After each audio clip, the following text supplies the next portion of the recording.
L'échec est l'épice qui donne sa saveur au succès. Truman Capote. Introduction. L'un de mes premiers souvenirs est celui d'un échec. J'ai 3 ans et ma sœur est malade. Elle a la varicelle et est allongée là-haut dans son lit, à pleurer à cause de la fièvre, ses jambes maigrelettes entortillées dans sa couette, tandis que ma mère s'efforce de la calmer en posant une main sur son front. Les mains froides de ma mère font toujours des miracles quand on est dans cet état. Je ne suis pas habituée à voir ma grande sœur alitée. Il y a 4 ans d'écart entre nous, et elle m'a toujours semblé être un modèle de sagesse. Je l'adore autant que je l'admire. Elle veille sur moi et me laisse monter à califourchon sur son dos pendant qu'elle se promène à 4 pattes par terre comme si elle était un cheval. C'est elle, avant ma naissance, qui a dit à mes parents qu'elle aimerait une petite sœur. « S'il vous plaît, est-ce que vous pourriez m'en faire une tout de suite ?» Quand ma sœur dessine ou construit un château en Lego, c'est toujours beaucoup mieux que moi. Et je fais des crises à cause de ce que je perçois comme une injustice, parce que j'ai désespérément envie qu'on soit pareilles, toutes les deux. Ma mère doit sans cesse me rappeler que je suis plus petite et que dans quelques années, je pourrai faire comme elle. Mais je suis impatiente, je refuse d'attendre. S'il y a une chose dont j'ai envie, c'est d'être exactement comme ma sœur. Ce jour-là, en voyant son visage blême couvert de sueur, je suis bouleversée. Je n'aime pas qu'elle souffre. Ma mère demande à ma sœur ce qui l'aiderait à aller mieux. Elle réclame en gémissant « une bouteille d'eau qui chauffe ». Je vois un moyen d'aider. Je sais où ma mère garde les bouillottes, alors je trottine jusqu'au placard et sors celle que je préfère, qui est couverte de fourrure et ressemble à un ours avec un bouton noir à la place du nez. Je sais qu'il faut remplir la bouillotte avec de l'eau chaude. J'emporte l'ours dans la salle de bain, une pièce associée dans mon esprit au soir épouvantable où ma mère me lave les cheveux. Je dois alors fixer une fissure au plafond jusqu'à ce que ce moment désagréable soit passé. La seule chose que je déteste plus que les shampoings, c'est qu'elle me coupe les ongles. Je ne peux atteindre que le robinet de la baignoire, pas celui du lavabo. Penché par-dessus le bord en émail, je m'étire pour positionner le goulot de la bouillotte sous le jet et tourne le robinet avec le cercle rouge, non le bleu, parce que je sais que le bleu symbolise le froid. Mais je ne sais pas qu'il faut attendre pour que l'eau chaude arrive. J'imagine qu'elle jaillit automatiquement à la température voulue. Lorsque je veux remettre le bouchon, mes doigts gourds ne parviennent pas à le visser assez fermement. Peu importe, me dis-je, l'essentiel est d'apporter cette bouillotte remplie d'eau chaude à la malade aussi vite que possible pour qu'elle commence à aller mieux, qu'elle arrête de pleurer et qu'elle redevienne la sœur maîtresse d'elle-même, calme et intelligente que je connais. Dans la chambre, je tends la bouillotte à ma sœur. Ses larmes s'arrêtent instantanément. Ma sœur a l'air surprise et je me sens fière d'avoir fait quelque chose à quoi elle ne s'attendait pas. Mais à peine ma sœur prend-elle la bouillotte dans sa main que le bouchon s'échappe et que l'eau froide commence à couler sur son pyjama. Elle se met à hurler, geignant encore plus qu'avant. « C'est froid !» se plaint-elle en me fusillant du regard, sans comprendre, pendant que ma mère ôte les draps et lui dit que tout va bien. Et elles oublient toutes les deux que je suis là.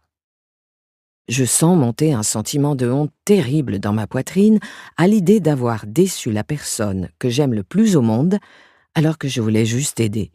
Et je ne sais pas vraiment ce que j'ai fait de mal, mais je comprends, confusément, que ce ne doit pas être comme ça qu'on s'y prend avec les bouillottes.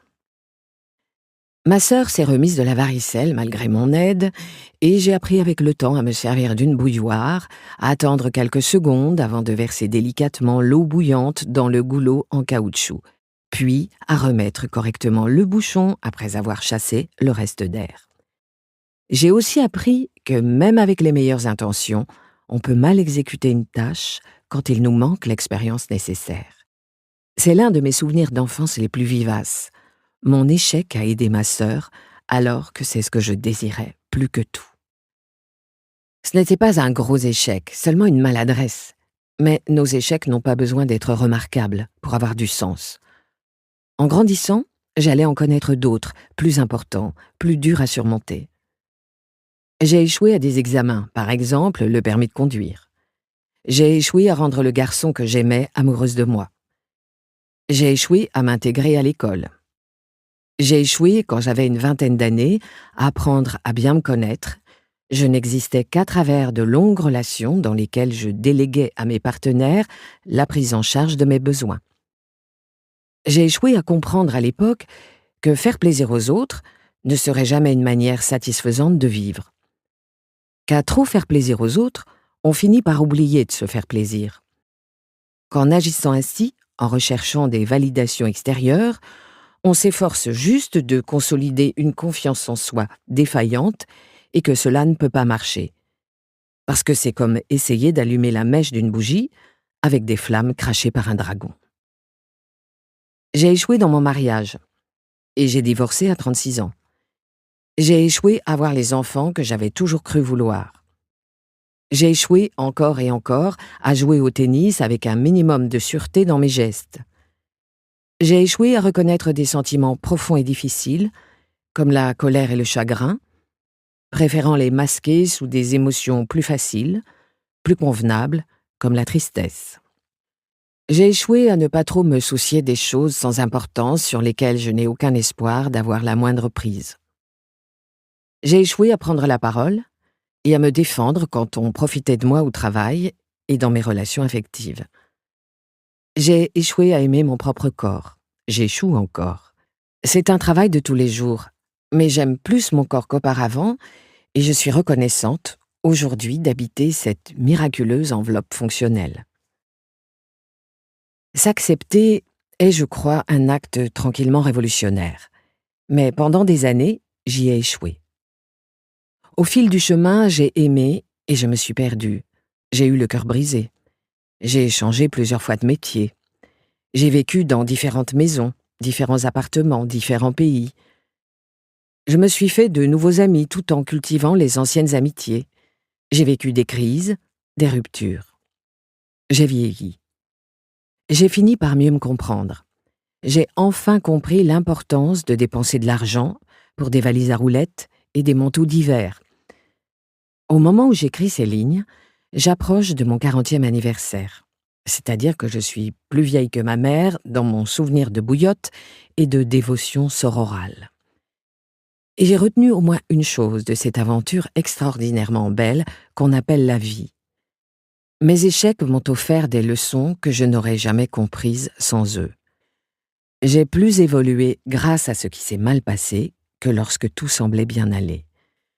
Des crises surgit la lumière, et parfois même la catharsis. En octobre 2017, une histoire d'amour s'est terminée. La rupture, inattendue, a été brutale et soudaine. J'allais avoir 39 ans. 2 ans plus tôt, j'avais divorcé. Je n'avais pas anticipé qu'à cet âge, je me retrouverais célibataire, sans enfant et face à un avenir incertain. J'avais besoin, pour le dire dans les termes du développement personnel, de panser mes plaies. Alors je suis partie à Los Angeles, une ville où je retourne encore et toujours quand j'ai besoin de recharger mes batteries et d'écrire. J'y respire plus facilement, avec la certitude que demain le soleil brillera très certainement et que je recevrai moins d'emails après 14 heures grâce aux 8 heures de décalage horaire. Je faisais le nègre pour une militante politique à l'époque. Et alors que je me sentais vulnérable, écorchée vive, je passais ma journée à emprunter la voix d'une femme forte, parfaitement sûre de ce qu'elle pensait. C'était une dichotomie intéressante de revenir à mon moi incertain après une journée d'ordinateur où je tâchais d'exprimer avec éloquence les convictions puissantes de cette femme. Mais ça m'a aidée. Peu à peu, j'ai commencé à me sentir plus forte, moi aussi. C'est là, à LA, que j'ai eu l'idée du podcast How to Fail with Elizabeth Day. Je téléchargeais beaucoup de podcasts car après ma rupture, la musique me rendait triste. Mais sans rien à écouter, je me sentais seule. L'un des podcasts auxquels j'étais abonnée était celui d'une célèbre thérapeute de couple, Esther Perel, Where Should We Begin?, dans lequel des couples anonymes acceptaient d'être enregistrés pendant qu'ils discutaient de leurs problèmes. Esther Perel les relançait, les incitait à aller plus loin, leur faisait part de sa vision des choses, et j'étais stupéfaite par la façon dont ses clients révélaient leurs pensées les plus intimes. En parallèle, j'avais des conversations avec mes amis à propos de nos ruptures et de nos échecs, dont nous tirions des trésors de sagesse accumulés. J'ai commencé à réfléchir à ce que donnerait le même genre d'entretien sur ce sujet. Qu'apprend-on de nos défaites ? En examinant ma propre vie, je savais que les leçons tirées de mes échecs étaient indiciblement plus profondes que celles des succès plus ou moins évanescents que j'avais connus. Et si les autres pensaient la même chose, mais refusaient d'en parler ouvertement par peur de l'humiliation? Et si nous avions besoin d'avoir cette conversation pour nous sentir mieux avec nous-mêmes, moins isolés quand la vie ne se déroule pas comme prévu initialement? Nous vivons à l'âge de la perfection sous contrôle. Sur Instagram, nos posts quotidiens sont filtrés et cadrés pour fabriquer l'impression que nous voulons donner. Nous sommes assaillis par un flux constant de célébrités partageant leurs selfies en bikini, de gourous autoproclamés de l'équilibre alimentaire qui nous expliquent quel quinoa est bon pour nous, d'hommes politiques postant des photos de toutes les choses formidables qu'ils font pour leurs administrés. Tout cela peut être écrasant. Dans cette bulle de visages souriants, heureux, parsemés d'émojis rire et de gifs cœur avec les doigts, il n'y a guère de place pour la réflexion. C'est en train de changer. Ces derniers temps, sur les réseaux sociaux, on trouve de plus en plus de gens admirables qui s'efforcent de parler ouvertement de leurs difficultés, qu'il s'agisse de l'image qu'ils ont d'eux-mêmes ou de leur santé mentale. Mais cela ressemble parfois à de la manipulation, comme le reste, comme si l'honnêteté n'était qu'un hashtag de plus. Et puis, il y a les opinions. Une nuée sans fin et cacophonique d'opinions, générées en un clic sur Twitter et autres. En tant qu'ancienne journaliste du Guardian Media Group, l'un des premiers groupes de presse à autoriser les commentaires en ligne, sans obligation d'abonnement, je peux témoigner qu'il existe une quantité phénoménale de bile et d'agressivité dans les avis exprimés. Au cours de mes 8 années comme chroniqueuse à The Observer, j'étais accusée de tout. J'étais mal lunée parce que j'avais mes règles, je ne comprenais pas la différence entre misogynie et misandrie, on m'avait engagée juste parce que j'étais une femme, ou alors parce que j'avais des liens de famille secrets avec quelqu'un de haut placé. Si jamais je commettais une erreur, même légère, parce que je suis humaine et qu'il peut arriver lorsqu'on a des délais courts de laisser traîner une faute qui n'est pas corrigée par les relecteurs, une meute se déchaînait instantanément pour me condamner sans appel. Bien sûr, j'aurais dû vérifier les faits, comme tout journaliste, mais le tollé était sans commune mesure avec la faute. Dans ce climat, il devient de plus en plus difficile de tenter des choses nouvelles ou de prendre des risques, de peur de s'attirer l'opprobre. Un bon ami à moi, Jim, a été avocat des droits civiques dans l'Amérique des années 1960. À l'époque, il prenait des dossiers qu'il n'avait aucune chance de gagner, simplement parce qu'il pensait que c'était juste sur le plan moral. Depuis quelques années, il se désespère de voir que les jeunes avocats ont peur d'accepter des affaires qu'ils risquent de perdre. Voilà ce qu'il m'a dit un soir. « Tentez le coup, au moins. C'est ce que je leur conseille. Il faut se planter pour savoir comment s'y prendre. Qu'est-ce que ça peut vous faire, ce que les autres en pensent?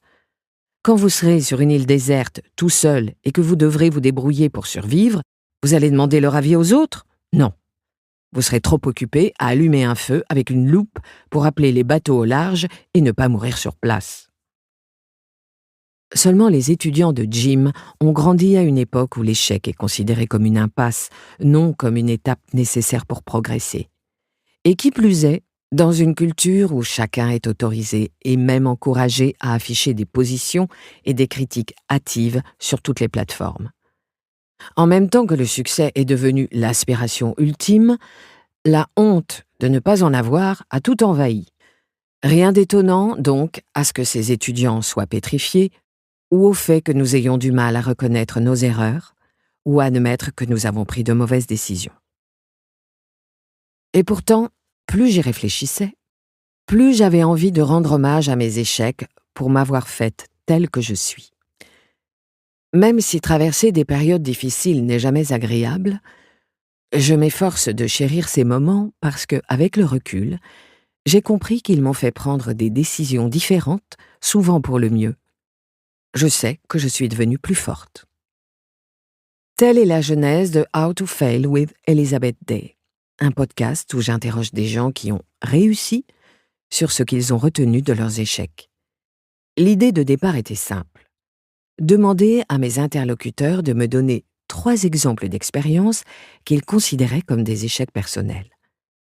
Ils pouvaient choisir ce qu'ils voulaient.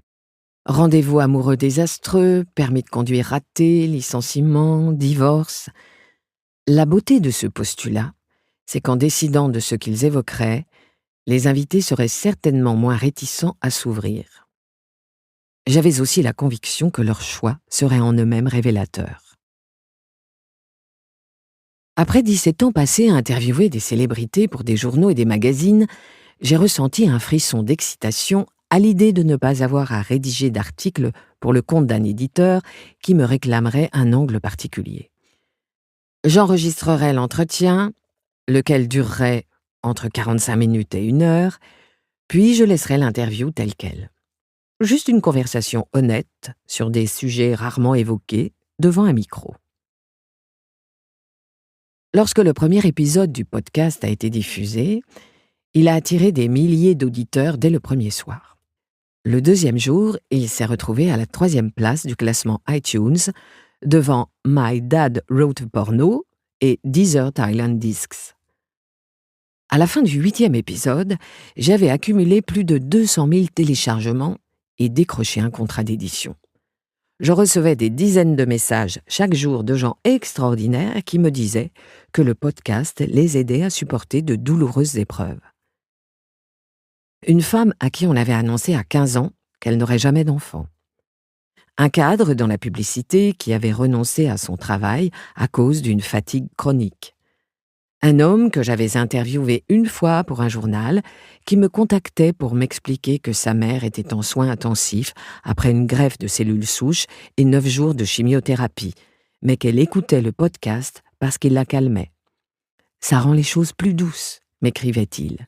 J'ai lu son message en me faisant griller des tranches de pain, j'ai éclaté en sanglots et mes tartines ont brûlé. Un professeur d'université qui disait que cela lui avait fait prendre conscience des réalités de l'infertilité féminine et qu'il comprenait mieux sa femme et ses filles. Une étudiante d'une 20aine d'années qui m'a envoyé un texto pour me demander si elle pouvait m'aider d'une manière ou d'une autre parce qu'elle croyait en mon idée. Des gens qui m'ont dit qu'ils se sentaient moins seuls, moins honteux, moins tristes, moins exposés. D'autres qu'ils étaient davantage capables d'encaisser, de positiver, parce qu'ils se sentaient compris. Certains qui m'ont fait part de leurs pensées suicidaires, qui m'ont raconté leurs épisodes de dépression, qui m'ont parlé de leur vie avec une franchise telle que je me sentais honorée d'être jugée digne de recevoir leurs confessions. Tous ces gens écoutaient. Tous ces gens étaient liés par l'idée, si élégamment exprimée par Arthur Russell dans le refrain de Love Comes Back, « Being sad is not a crime » être triste n'est pas un crime, qu'il y a plus de leçons à retenir de nos échecs que de nos succès. C'était bouleversant. J'étais émue, mais aussi surprise de voir que nous touchions une corde sensible. J'étais convaincue depuis longtemps qu'exprimer ouvertement ces fragilités était source de vraie force. Mais ce message résonnait plus que je ne l'aurais jamais imaginé. Ce podcast est sans conteste la plus belle réussite de ma vie. J'ai conscience de l'ironie de ce que j'écris. D'autres l'ont aussi ressenti, bien sûr. Une de mes amies m'envoie des textos qui commencent tous par « Chère Elisabeth, qui vole d'échec en échec ». Certains commentaires s'emportent contre ces gens célèbres qui se plaignent d'avoir perdu des matchs de cricket, Sebastian Faulks, ou d'avoir eu des aventures d'une nuit pas très reluisantes, Phoebe Waller-Bridge. Évidemment qu'ils jouent les faux modestes. Leur argument est le suivant.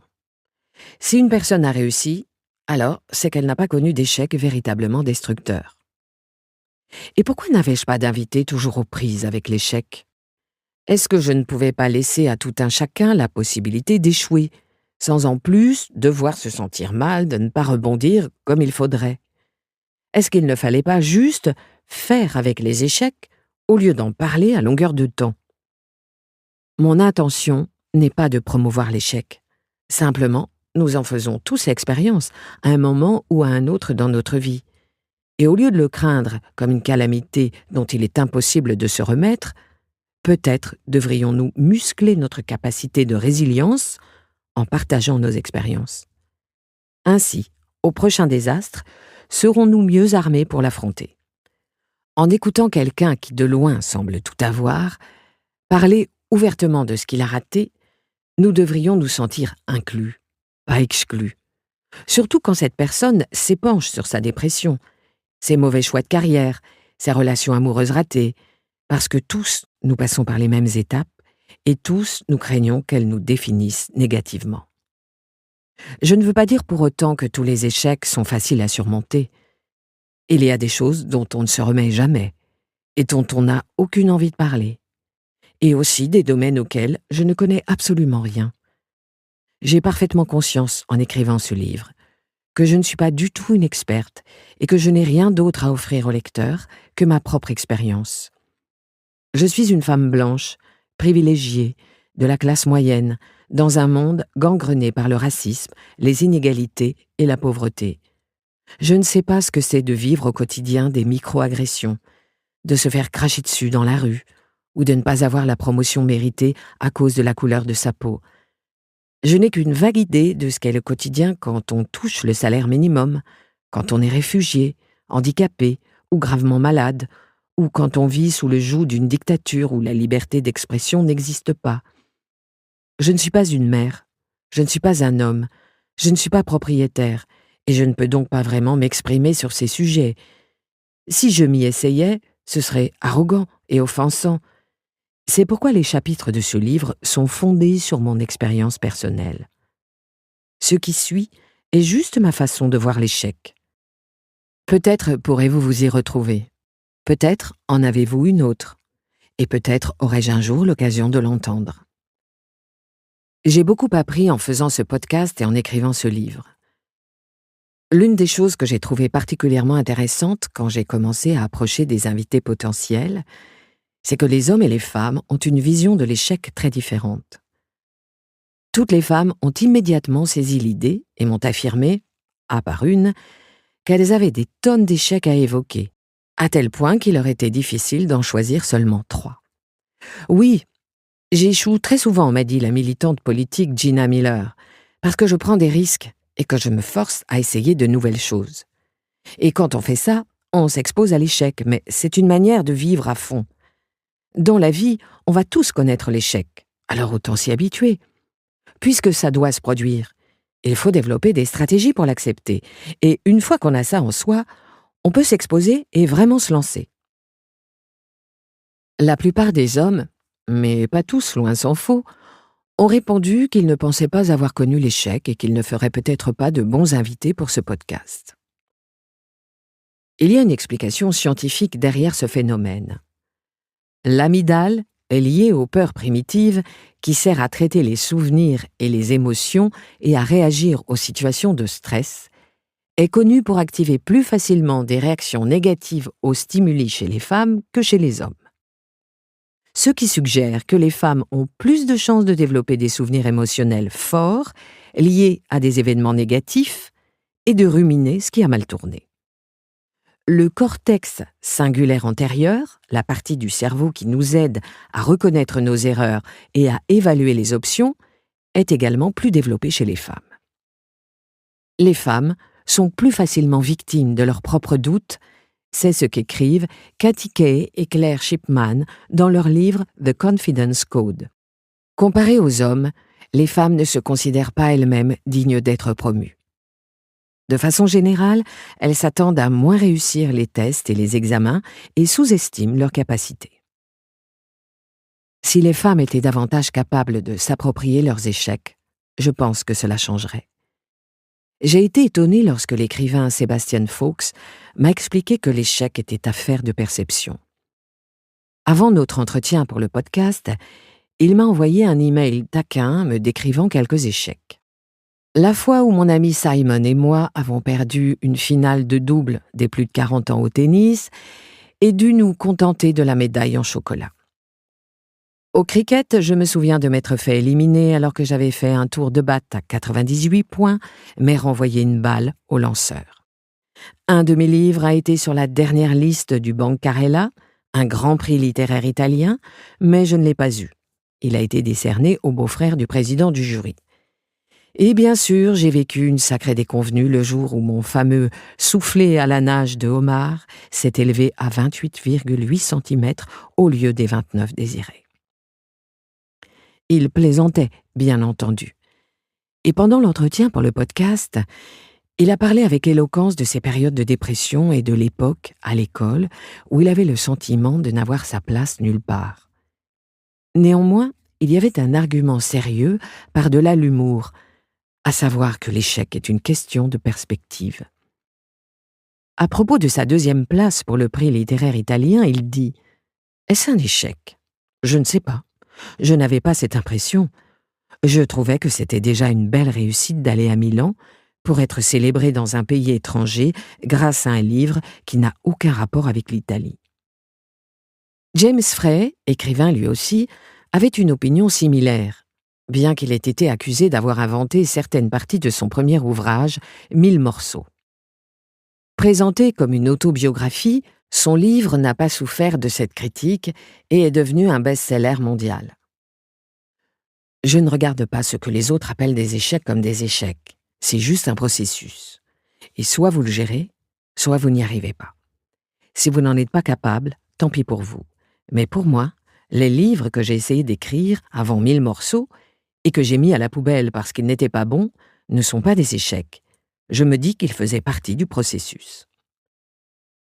Aujourd'hui, le mantra de Frey est « échouer vite, échouer souvent ». Un mantra particulièrement approprié au monde, majoritairement masculin, de l'entreprise, où il faut savoir prendre des risques et penser différemment. Dans cette sphère, l'échec est non seulement accepté, mais parfois célébré. Il y a des investisseurs qui n'envisageront pas une seconde de confier leur argent à un entrepreneur qui n'a pas planté au moins une start-up. L'idée étant que cet entrepreneur aura appris de son échec, qu'il en aura subi les conséquences et qu'il représentera donc un investissement plus sûr. Après tout, Thomas Edison a réalisé des milliers de prototypes avant de réussir à mettre au point sa petite ampoule.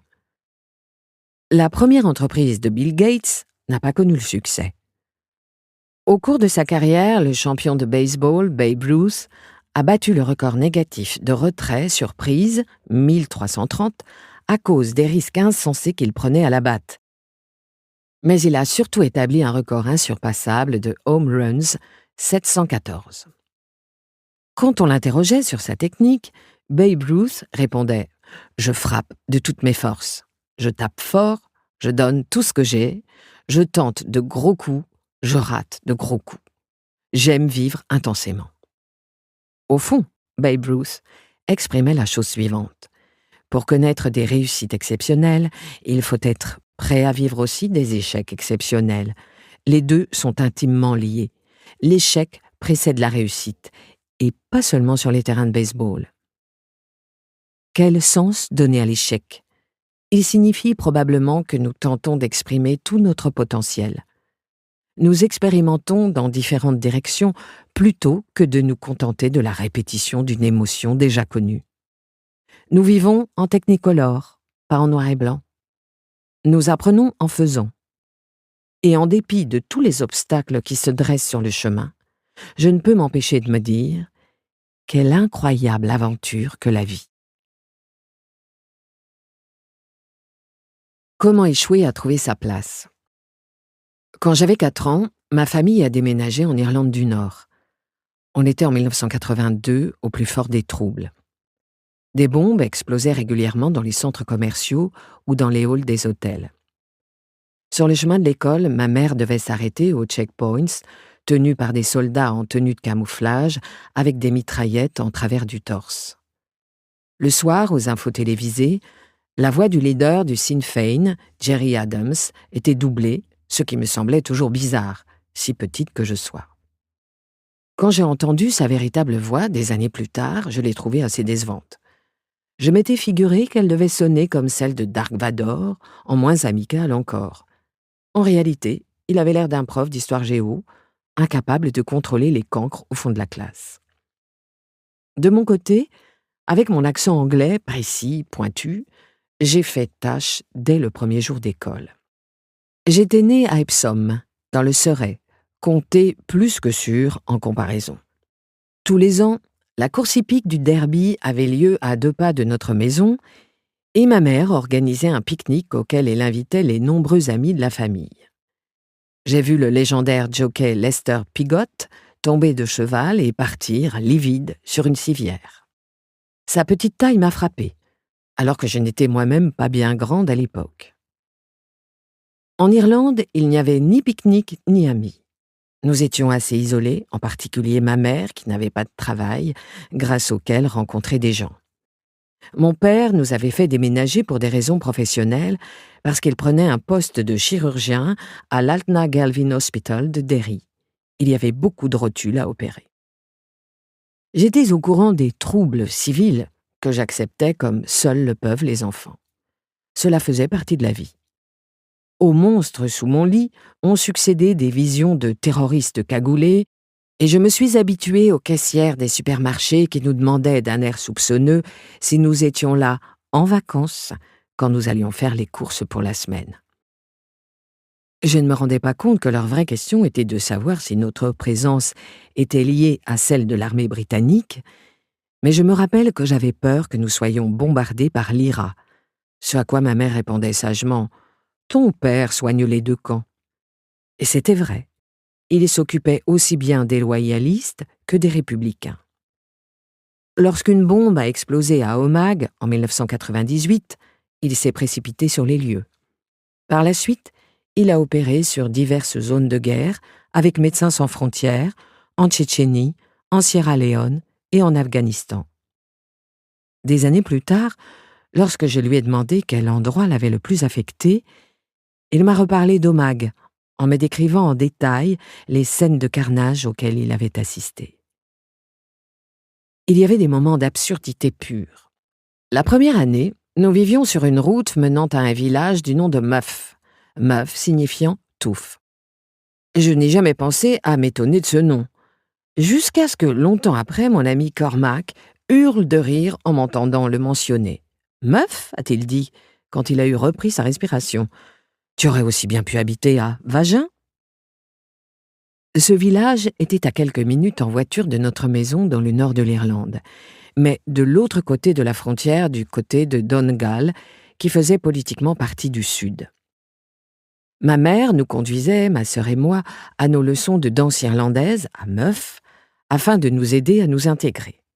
Et j'étais toujours stupéfaite qu'au bout de la route se trouve un autre pays. Cela me semblait totalement arbitraire, et bien sûr ça l'était. Du haut de mes 4 ans, je n'arrivais pas à comprendre que c'était à cause de cette frontière tracée sur une carte que les gens s'entretuaient. La danse irlandaise n'est pas le seul moyen par lequel notre famille a essayé de s'intégrer. Lorsque nous avons quitté Muff pour nous installer plus loin à la campagne, près de Clowdy, mon père a acheté une ânesse, une charrette rouge et bleue et 4 moutons qui paissaient sur la butte à l'arrière de la maison que nous appelions, sans que je comprenne pourquoi, le Ruff. L'ânesse Bessie a bientôt donné naissance à un âne, baptisé avec une imagination étonnante Little Bess. Nous étions plus inspirés en ce qui concernait les moutons qui s'appelaient par exemple Lamborghini ou Lambada. Tous les étés, mes parents tentaient héroïquement de tondre les moutons à la main au moyen de ce qui ressemblait à une énorme paire de ciseaux. Ma sœur et moi devions jouer les chiens de berger pour rassembler les animaux bêlants avec une réussite diverse selon les jours. À la saison de la reproduction, on faisait venir des béliers des fermes voisines pour saillir les femelles. L'un d'eux est mort en plein effort. Il a fallu prévenir le fermier, puis mon père a creusé un trou pour l'enterrer. La bête étant lourde, mon père n'a pas trouvé d'autre moyen que de l'y traîner sur le dos, les pattes tournées vers le ciel. Bizarrement, quand il a fallu boucher le trou, Il n'y a plus eu assez de terre pour recouvrir le bélier et ses pattes ont dépassé du sol. Pendant plusieurs mois, ses sabots ont pointé dans l'herbe comme d'effrayants petits totems et j'ai appris à éviter ce coin du jardin. De temps à autre, les moutons disparaissaient. Je ne m'interrogeais jamais sur leur soudaine absence.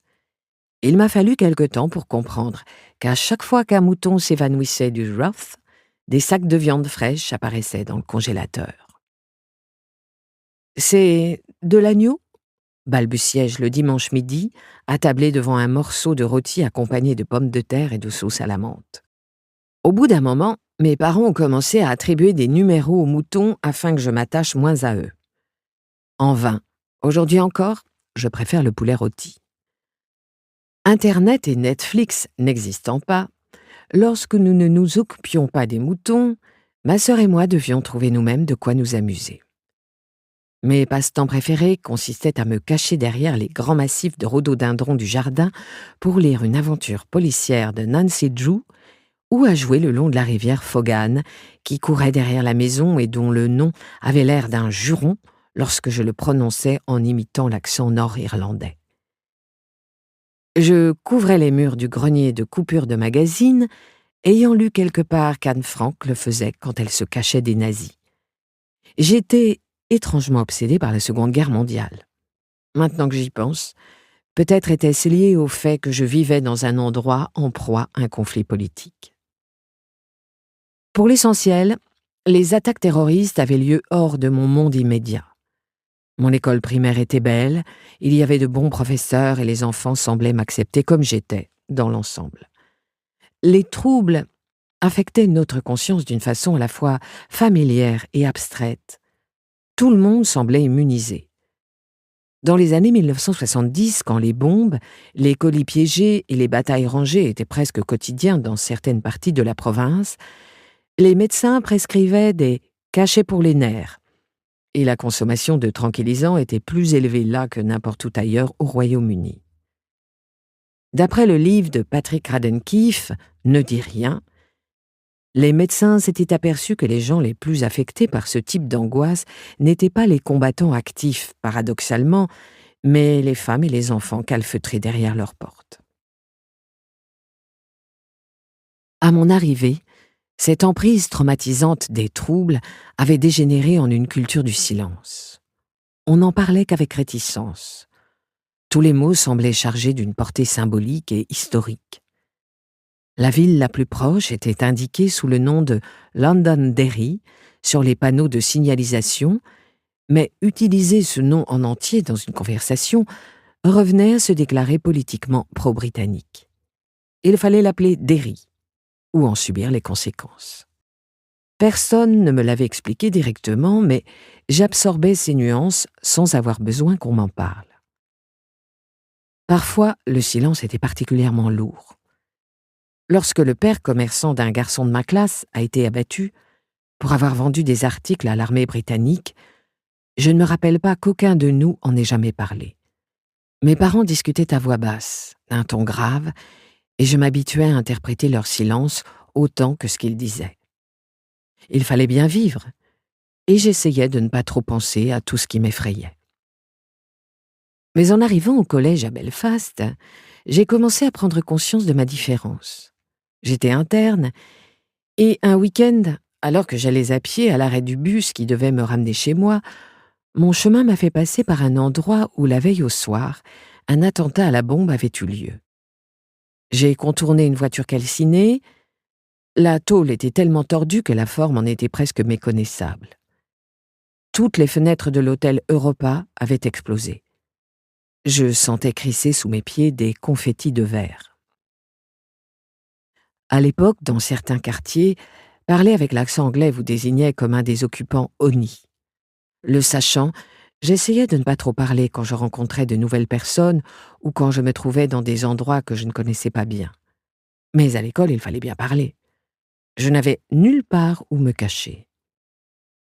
Je n'avais aucune idée de mon statut de brebis galeuse jusqu'au jour où, au début de ma 2e année de collège, j'ai appris qu'un garçon ne m'aimait pas, parce qu'elle est anglaise. Ce n'était même pas un garçon particulièrement attirant. De mon côté, je ne l'aimais pas parce qu'il avait le visage rougeaud et qu'il sentait toujours un peu la saucisse. Néanmoins, ce rejet m'a fendu le cœur. Ce soir-là, j'ai essayé de me regarder avec les yeux des autres. Le sac à dos orange fluo que je portais sur mes 2 épaules n'était pas à la mode. Mes pantalons en velours côtelé n'avaient rien de cool. Mon accent était si étranger à leurs oreilles qu'il rebutait même les garçons qui sentaient mauvais. J'avais les cheveux lisses, pas bouclés comme Charline dans Neighbours. Je n'avais pas de fer à gaufrer. Et de toute façon, ma mère ne voulait pas me laisser faire une permanente. D'ailleurs, c'était elle qui me coupait les cheveux, ce qui ne m'arrangeait pas vraiment. Pour ajouter l'insulte à l'injure, j'avais sauté une classe, ce qui faisait de moi la plus jeune élève du groupe et de beaucoup. Mais le pire de tout, c'est que j'étais anglaise. J'ai commencé à remarquer que les filles que je prenais pour des amies parlaient de moi plutôt qu'avec moi. Elles discutaient entre elles, sans m'inclure, de leur projet d'aller dans des boîtes de nuit avec de fausses cartes d'identité. Je les entendais rire aux éclats, et quand j'approchais, les rires retombaient mystérieusement, tel un ballon qui se dégonfle. Mais comme j'étais habituée aux tensions sans cesse mouvantes entre le dit et le non-dit, ça ne m'étonnait pas. J'acceptais. J'étais habituée à ne pas me sentir à ma place. Tout cela a fini par éclater au grand jour lorsque nous avons posé pour la traditionnelle photo de classe. Ces portraits d'adolescents en blazer qui me mettent mal à l'aise, tout en sourire forcé et en regard méfiant. La mienne, par exemple, j'avais des dents de travers, les oreilles qui dépassaient du carré court que ma mère m'avait fait, et je souriais comme une démente, une épaule orientée vers l'objectif, comme me l'avait demandé le photographe. Les manches de mon blazer trop grandes pour moi pendaient sur mes mains parce que ma mère, en plus de me préférer avec les cheveux courts, considérait que ça ne servait à rien d'acheter un uniforme à ma taille et qu'il valait mieux que j'aie la place de grandir. En empruntant le couloir noir de monde pour me rendre au cours d'histoire de Mrs. O'Hare, j'ai soudain vu la fille la plus populaire de ma classe, appelons-la Siobhan, en pleine crise de rire. Elle regardait un bout de papier qu'elle a ensuite fait circuler entre ses copines, qui ont toutes jeté un coup d'œil en éclatant de rire. Siobhan a dit quelque chose tout bas en mettant sa main devant sa bouche. Les rires ont redoublé. Puis elle a levé la tête et nos regards se sont croisés. « On regardait juste ta photo », a-t-elle dit en ricanant. « Tu es, nouveau ricanement, très jolie dessus. » Éclat de rire frénétique. Même moi, je savais que je n'étais pas jolie. Les larmes me sont montées aux yeux. « Retiens-les, me suis-je dit. Fais comme si tu t'en fichais. » Mais bien sûr, je ne m'en fichais pas. Ça me touchait terriblement. À 12 ans, mon besoin d'appartenance était une urgence vitale. J'avais envie de me fondre dans le paysage, pas de sortir du lot. Je n'étais pas assez sûre de moi pour me risquer à me construire une nouvelle identité adolescente, et tant que ce problème ne serait pas réglé, je voulais juste être l'une de ces filles. C'est à ce moment que j'ai compris. J'étais la risée de l'école. Je n'étais pas dans le moule, je ne l'avais jamais été. J'étais l'anglaise bizarre, moche et mal fringuée. Je me sentais idiote, comme si j'avais plaqué cet énorme mensonge sur mon propre inconscient. Je me mentais à moi-même en me disant que j'étais comme les autres. Je pensais bêtement que les qualités reconnues par mes parents et ma sœur, mon sens de l'humour, mes opinions fortes, mon amour légèrement excessif pour The Archers, le seraient aussi dans un environnement différent. Mais les adolescents sont impitoyables. Et puis la frontière est mince entre forte tête et emmerdeuse précoce, non? J'étais sans doute insupportable. Je suis fascinée de voir sur quoi l'esprit choisit de se fixer. À cette époque, je vivais pas mal d'autres choses beaucoup plus bouleversantes en elles-mêmes. Ma mère m'a raconté récemment qu'un jour, je me suis mise à genoux au milieu de la route, en larmes, bras en croix comme une pénitente, en la suppliant de ne pas m'emmener à l'école. Je l'avais complètement oublié. Mais quand elle m'en a parlé, de vagues réminiscences me sont revenues. Par exemple, la sensation du bitume sous mes genoux. En revanche, la réaction de Siobhan à ma photo m'est restée. Et alors que dans n'importe quel autre contexte, je l'aurais prise pour un commentaire lancé à la légère, en passant, C'est devenu pour moi la preuve définitive que je n'étais pas assez bien. Pire, je savais que la source de ma différence et de ma honte était mon vrai moi. Le moi dont on m'avait appris à croire qu'il serait accepté pour ses mérites. Mes parents m'encourageaient à exprimer mes enthousiasmes et à affirmer mon individualité. À l'école, j'ai appris trop tard que ma force de caractère était perçue comme une étrangeté. Et à partir de cet instant, le sentiment de mon moi a commencé à se dissoudre. J'aurais voulu changer, me fondre dans la masse, mais je ne voyais pas comment faire semblant d'être quelqu'un d'autre. À vrai dire, même essayer me semblait fondamentalement malhonnête. Je vivais dans une société où il existait tant de vérités différentes et où le danger provenait des interstices de silence fluctuant entre ces vérités, qu'à mon envie de m'intégrer s'ajoutait un désir instinctif de m'accrocher à la seule chose en quoi je me reconnaissais, ma propre voix. En proie à ce conflit intérieur, je ne pouvais qu'être malheureuse. J'ai commencé à moins m'exprimer à l'école. Je ne levais plus la main pour répondre aux questions. S'il n'entendait plus mon accent anglais, me disais-je, peut-être cesserait-il de percevoir ma différence. Je faisais profil bas, traversais les couloirs en rasant les murs, serrant mes livres contre moi, replié sur moi-même. Je m'asseyais au fond de la classe et défigurais mes livres à coups de Tipex en luttant contre mon inclination naturelle au travail, parce que je savais qu'elle faisait de moi quelqu'un d'à part. Je trichais pendant les contrôles en glissant des petits bouts de papier pliés avec les réponses dessus dans l'étui de mes crayons. Je faisais le strict minimum. C'était un gros collège. Je pouvais me fondre assez efficacement dans cette armée d'uniformes gris et bleus.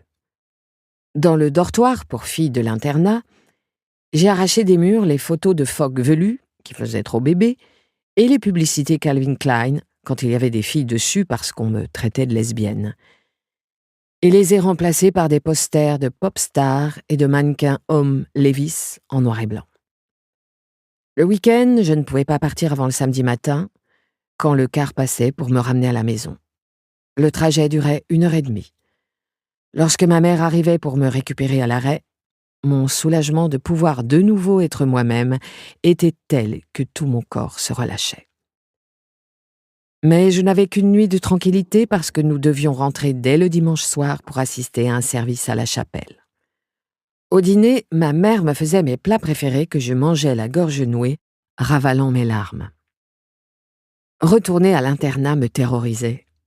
J'essayais de me consoler avec les rares choses familières qui me rassuraient. Je ramenais à manger de la maison. Je lisais des livres, chérissant la possibilité de me perdre dans un monde différent. Je ne pleurais que seule, enfermée dans les toilettes collectives. Au fil du temps, je me suis fait quelques amis, eux aussi des parias. Mes notes étaient en chute libre. Je ratais des contrôles, notamment un contrôle de chimie où j'ai été sanctionnée d'un 0 pointé, une honte qui continue à me hanter 30 ans plus tard. Je développais 2 personnalités distinctes, l'une à la maison, l'autre à l'école, et faisais mon maximum pour que les 2 ne coïncident jamais. Je n'invitais jamais personne chez moi le week-end. Je ne racontais presque rien de ce qui arrivait au collège à mes parents, parce que je n'étais pas bien sûre de vraiment le comprendre moi-même. Je savais juste que j'étais malheureuse. À mon insu, je mettais en place un mécanisme défensif qui allait perdurer dans ma vie d'adulte et me causait énormément de souffrance. C'était une dislocation interne qui me permettait de me distancier de la douleur engendrée par la tristesse, de la mettre de côté, comme une assiette lavée qu'on laisse sécher toute seule dans un coin, pendant que je continuais à exister et à fonctionner de façon apparemment efficace. Mais ce détachement vis-à-vis de mes souffrances m'empêchait justement de les exprimer.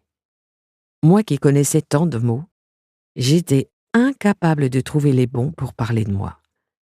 Dans le même temps, je cherchais désespérément à faire plaisir aux autres, dans l'espoir qu'on me donne enfin le code d'accès secret qui comblerait mon besoin d'appartenance.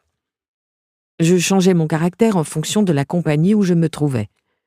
Je faisais semblant d'adorer les pop stars, les vêtements, les programmes télé, tout en m'accrochant à mon accent anglais comme à une bouée de sauvetage encore capable de porter mes moi disparates jusqu'à mon vrai moi. Je me sentais furieuse et coupable de ce que je prenais pour une trahison. Et je tournais et retournais ces émotions en m'inquiétant en permanence des myriades de choses que je faisais de travers. Cette situation est arrivée au point où j'ai tout bonnement refusé de retourner au collège. Ma mère m'a demandé de terminer au moins l'année scolaire, mais je ne pouvais pas. Il ne me restait plus aucune énergie, et pour finir, mes parents ont accepté de me sortir de l'école au beau milieu de ma 4e. Plus tard, j'ai obtenu une bourse pour un pensionnat en Angleterre, où personne n'allait trouver mon accent singulier. En septembre, j'ai repris le cours de ma scolarité, mais dans une école exclusivement féminine, ce que je trouvais moins intimidant. D'autant que, de mes premières expériences, j'avais retenu des leçons importantes sur l'art d'être populaire. Je savais prendre du recul pour jauger les forces en présence. Faire preuve de prudence au lieu de révéler trop vite qui j'étais. Il fallait d'abord y voir clair sur les autres filles, évaluer la dynamique de groupe, avant de faire un premier pas pour s'intégrer. Ainsi, à l'âge de 13 ans, j'ai abordé le jour de la rentrée avec un esprit digne de Machiavel. Ma stratégie était limpide. J'identifierais la fille la plus populaire de mon année et je deviendrais amie avec elle. J'observerais sa façon de s'habiller, de parler, de se coiffer, et je la copierais, ce que j'ai fait. Et ça fonctionnait comme un charme. À plusieurs égards, c'était simple et honnête. Il ne s'agissait que d'acquérir certains codes. Je me suis acheté les pantalons noirs River Island à la mode. J'ai affirmé que j'adorais Robbie Williams, du groupe Take That. J'ai bu du Cinzano au goulot sur un banc du parc parce qu'il fallait se saouler pour avoir l'air sympa. En dernière année, j'ai eu un petit ami et nous sommes partis avec des copains en Algarve fêter la fin du lycée. Pour la première fois, je suis restée debout jusqu'au lever du soleil. Après mes premiers échecs, j'étais indubitablement plus douée pour faire valoir mon jeu. J'avais de bonnes notes et de vrais amis. Les profs m'appréciaient. Pourtant, je n'aimais toujours pas beaucoup l'école. J'avais toujours une sorte de rage de ne pas contrôler ma propre vie. Ce que je voulais par-dessus tout, c'était être une adulte responsable de son existence. J'étais impatiente de me retrousser les manches, d'avoir un boulot, de vivre dans mon appartement et de payer mon loyer. Bref, j'avais hâte de voler de mes propres ailes. À 14 ans, j'ai eu une crise de croissance. Les gens me disaient tout le temps que je faisais plus vieille que mon âge. Cela provoquait un certain malaise un jour où je suis allée rendre visite à ma sœur à l'université. Nous devions sortir pour un dîner de gala avec quelques-uns de ses amis étudiants en 3e cycle, et je ne voulais surtout pas lui faire honte. J'ai mis une robe noire avec des boutons blancs devant, qui venaient encore de River Island, j'adorais cette marque. Au beau milieu du repas, on m'a fait savoir qu'un des jeunes hommes présents avait flashé sur moi. Il a essayé d'entamer la conversation depuis sa place de l'autre côté de la table. Je lui ai demandé poliment quelles études il faisait, et après quelques minutes de conversation, il m'a dit « Et toi, qu'est-ce que tu fais ?»« Je suis en première année de lycée. » Sa lèvre inférieure s'est mise à trembler, comme s'il venait de recevoir un coup de poing dans l'estomac. La discussion s'est arrêtée là. Ce que j'essaie de dire, je crois, c'est que d'une façon ou d'une autre, je n'avais jamais l'impression d'être à ma place. J'étais immature sur certains points, d'une naïveté confondante, et extrêmement mûre sur d'autres. J'ai réclamé un manteau 3/4 ultra classique pour mes 18 ans. Les adultes me trouvaient réfléchie parce que j'étais grande, douée pour les études et sage en classe. Mais en réalité, j'essayais de comprendre le monde et je me connaissais à peine. Je me suis toujours sentie comme une étrangère. En Irlande, parce que je parlais avec un accent. En Angleterre, parce que je n'avais pas grandi là. Cependant, mon inadaptation sociale à l'école avait de bons côtés. Très jeune, j'étais obligée d'observer les comportements humains. J'écoutais plus que je ne parlais. Une aptitude extraordinairement utile en tant qu'écrivain. Et comme je n'étais pas naturellement cool, et que j'ai dû apprendre à feindre de l'être, je pense que j'ai une certaine sympathie pour tous ceux qui ne se sont jamais sentis à leur place. Pour l'écriture de mon 4e roman, L'Invitation, j'ai puisé dans mon expérience de ce premier jour d'école dans un environnement inconnu pour décrire mon protagoniste, Martin Gilmore. On me demande souvent, dans les rencontres avec les lecteurs, comment je me suis projetée dans ce personnage d'adolescent marginal. En vérité, je me suis fondée sur mes propres sentiments à l'époque. Ces émotions étaient si profondes qu'elles font partie de moi aujourd'hui encore. Je précise que Martin était un quasi-sociopathe qui s'immisce dans la vie de son meilleur ami avec des conséquences désastreuses. C'est là que les similitudes entre lui et moi s'arrêtent. Il est intéressant de noter que la plupart des gens que j'ai interviewés, pour le podcast ou dans mon métier de journaliste, et qui ont réussi dans la vie, ont ressenti le même sentiment d'aliénation à l'école. Je me suis aperçue qu'un nombre étonnant d'artistes, en particulier les comédiens, ont eu des parents dans l'armée, de sorte qu'ils ont passé leur enfance à déménager. Ils ont dû s'adapter en permanence à de nouveaux environnements, et bien souvent, le meilleur moyen de se faire des amis était de faire le clown et de plaisanter en permanence. Je ne crois pas exagérer en considérant que c'est ce qui a forgé leur tempérament d'artiste. Jennifer Saunders, Dawn French, Adrienne Edmondson, Jessica Alba et Christina Aguilera ont chacun grandi dans une famille de militaires. Et il y a aussi un lien entre ne pas se sentir à sa place et cultiver son indépendance, sa résilience. Quand vous déménagez souvent, vous devez savoir tirer le meilleur parti de votre propre compagnie. Si vous êtes comme moi, vous vous perdez dans des histoires imaginaires et créez des mondes intérieurs riches qui font contrepoids à la complexité de la réalité. Lorsque j'ai interviewé Clint Eastwood en 2008, il m'a raconté son enfance itinérante avec son père, ouvrier métallurgiste, qui voyageait le long de la côte ouest américaine de travail en travail dans les années 1930. C'était assez solitaire d'une certaine façon parce que je n'allais jamais plus de 6 ou 7 mois à la même école. On déménageait tout le temps, expliqua-t-il. Wiz Khalifa, star du rap, est lui aussi fils de militaire. J'en ai parlé avec lui pour le magazine Elle en 2015. Nous nous sommes rencontrés dans un appartement de Los Angeles, typique du milieu hip-hop, murs blancs, angles partout, nuages de weed obscurcissant la vue sur Hollywood Hills, et il m'a raconté qu'il changeait de base tous les 2 ans. Allemagne, Angleterre, Japon. Comme il était toujours le petit nouveau, le gamin un peu bizarre, la musique était son refuge. Tout le monde connaissait tout le monde et était en confiance, à part moi qui venais d'ailleurs. Ce n'était pas du tout agréable, m'a-t-il dit. Au moins, quand je faisais ma musique, j'étais certain d'être le meilleur dans le truc qui m'intéressait. Sa musique lui a valu de faire une carrière couronnée de succès, au cours de laquelle il a engrangé une fortune de 45 millions de dollars. Mais il n'y a pas que les enfants de militaires qui ne se sentent pas leur place. Le romancier Sebastian Faulks détestait l'internat où on l'a envoyé quand il avait 8 ans. Plus tard, il est allé en pension à Wellington College, un endroit qu'il a intensément haï. C'était un traumatisme, très certainement parce que le monde dans lequel je me suis retrouvée n'avait aucun rapport avec ce que j'avais connu, dit-il. Les sommiers en fer, les tenues bizarres, la nourriture immangeable, le latin, le grec, les hymnes et le reste. Pendant les premiers mois, tout avait l'air sorti de nulle part. Je n'avais rien connu de pareil. Mais j'ai fini par m'y faire, plus ou moins. Et je me souviens qu'il y a eu un trimestre entier où je ne suis pas du tout rentrée chez moi à cause d'une épidémie d'oreillons et d'une certaine façon, ça m'a aidé de ne pas rentrer à la maison. J'ai dû m'intégrer et m'adapter. L'actrice Christina Hendricks, qui incarnait Joanne dans la série à succès Mad Men, a été harcelée à l'école. Lorsque je l'ai interviewée pour The Observer en 2014, elle m'a raconté que ses parents avaient déménagé de l'Idaho pour la Virginie pour des raisons professionnelles quand elle avait 13 ans. Elle leur en a voulu. Elle détestait sa nouvelle école et se sentait déracinée.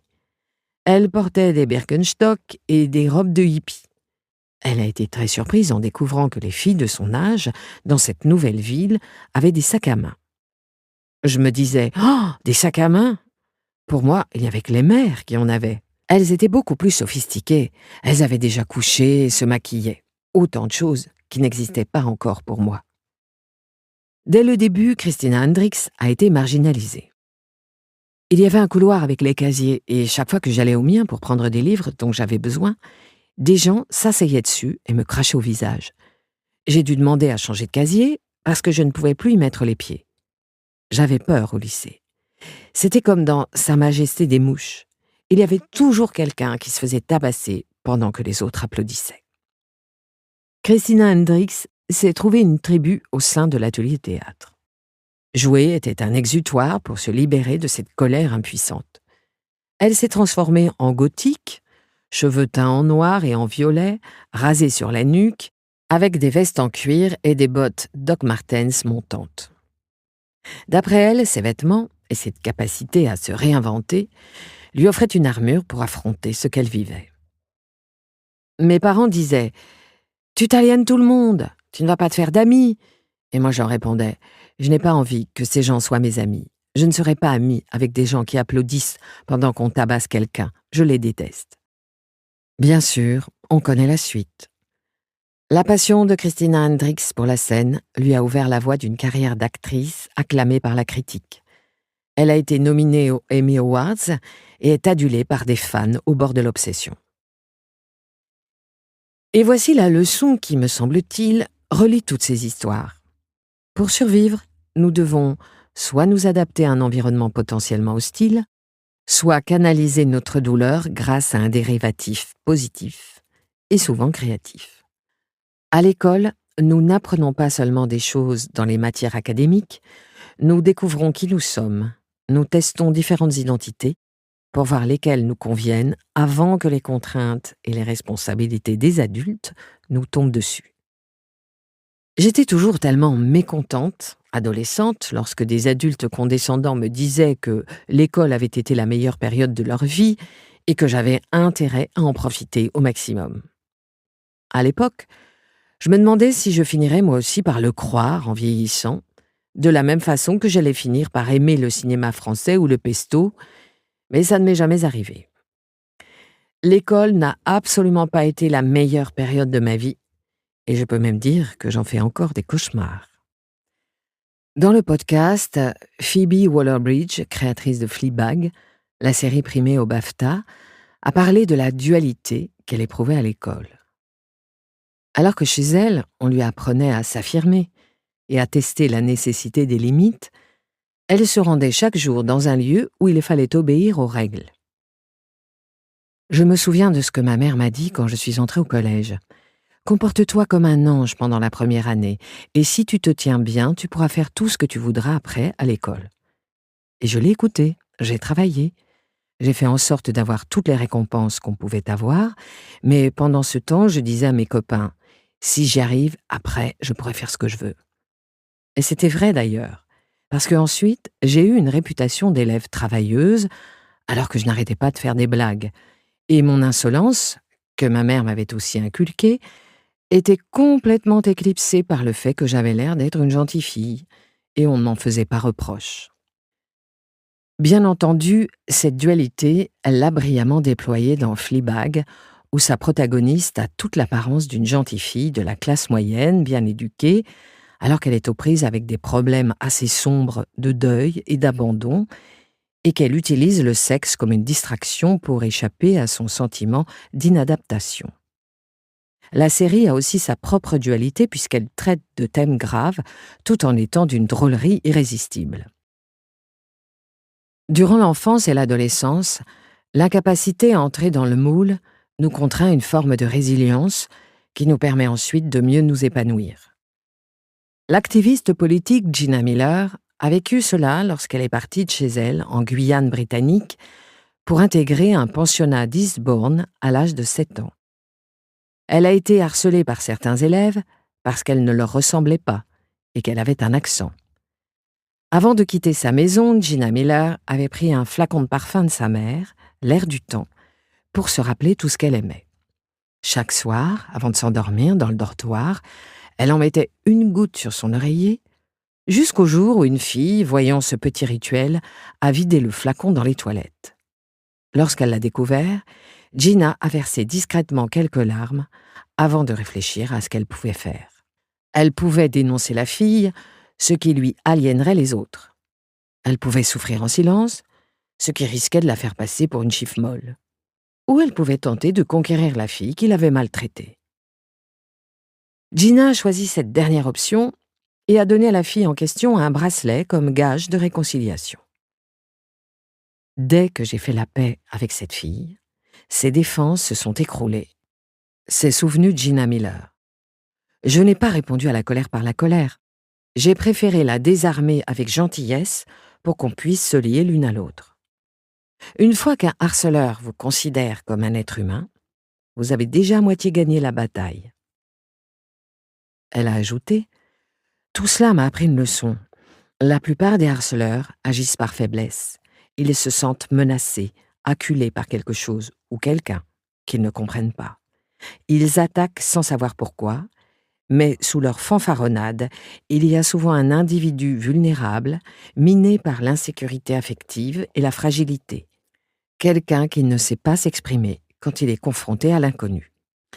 Une leçon dont elle a pu de nouveau éprouver la pertinence à l'âge adulte, quand elle a été la cible de menaces de mort et d'insultes racistes pour avoir traîné le gouvernement britannique au tribunal en 2017, l'accusant d'avoir déclenché l'article 50 du Brexit sans le consentement du Parlement. Donc, qu'apprenons-nous quand nous échouons à trouver notre place? Nous apprenons à supporter le rejet de la société. Nous apprenons à nous occuper par nous-mêmes. Nous apprenons l'indépendance et l'empathie, et nous utilisons mieux notre imagination que nous ne l'aurions fait sans cette épreuve. Nous apprenons à gérer les harceleurs et les gens qui ne nous aiment pas. Nous apprenons à nous adapter aux codes et aux discours de différentes couches sociales. Nous apprenons à ne pas laisser nos mères nous couper les cheveux trop courts. Mais mon échec à trouver ma place a aussi eu des effets moins positifs. Depuis toute petite, j'ai toujours voulu faire plaisir aux autres. J'avais envie qu'ils m'apprécient, qu'ils m'acceptent. Et le mécanisme défensif que j'avais trouvé pour survivre reposait presque uniquement sur la bonne opinion qu'ils avaient de moi. Je n'étais pas particulièrement sélective sur qui m'aimait. Je visais le plus grand nombre pour me donner un sentiment de sécurité.